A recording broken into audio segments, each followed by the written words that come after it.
안녕하십니까, 박사입니다. G7 하면 무슨 서구 강대국의 표상으로 착각들을 많이 합니다. 그런데 그 위상이란 것은 많이 변질됐습니다.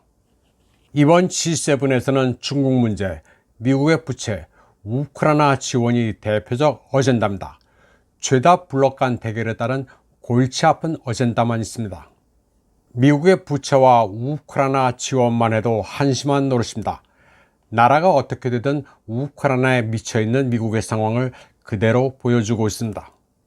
G7은 브릭스에 밀려 더 이상 선진국이라고 볼 수도 없는 쇠락하는 집단 서방의 패거리에 불과합니다. 미국, 캐나다, 영국, 독일, 프랑스, 이태리, 일본 이 7개 나라는 뭘로 보나 지금 정상이 아닙니다. 다들 우크라이나 전쟁에 미친 나라들입니다.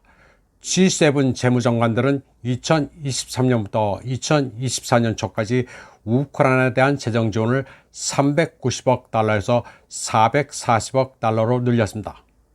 키예프 정권이 경제를 안정시키고 정부 기능을 보장할 수 있도록 도와야 한다는 명목입니다. 키예프 정권이 알아서 해야 할 일인데 오지랖이 대단합니다.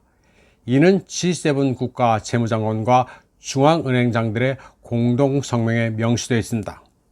특히 우크라이나에서 전쟁터에 보낼 사람이 있는 한 무기 공급을 계속한다는 방침입니다. G7은 우크라이나에 돈을 퍼주면서 러시아를 적대시하는 기구입니다.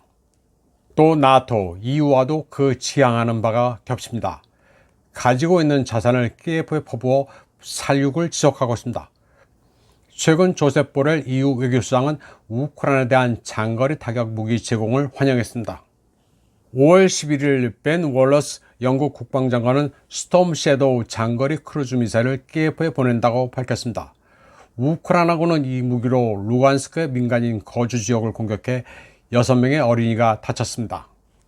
우크라이나가 존재하는 한 이 과정은 계속될 전망입니다.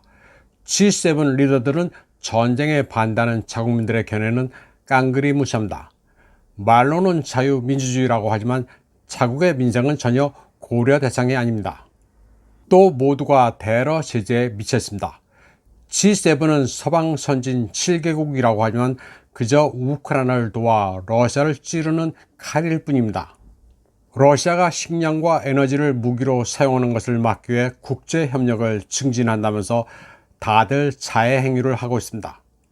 모두 미국의 장단에 놀아나면서 자국 경제를 파탄내고 있습니다. 다른 사람이 빠질 함정을 파지 마라. 그렇지 않으면 자신이 빠질 것이란 러시아 속담과 같은 짓을 계속 반복하고 있습니다. 요즘 소위 국제사회에서는 줄을 잘 서야 합니다.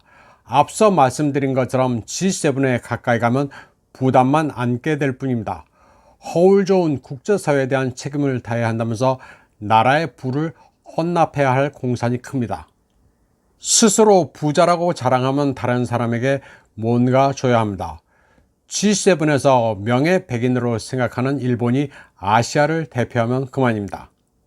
여기에 G8이 뭐니 해서 따라 들어가 봐야 실익은 없습니다. 폼은 날지 모르지만 외화 내빈입니다. 이번 방송은 여기까지 하겠습니다.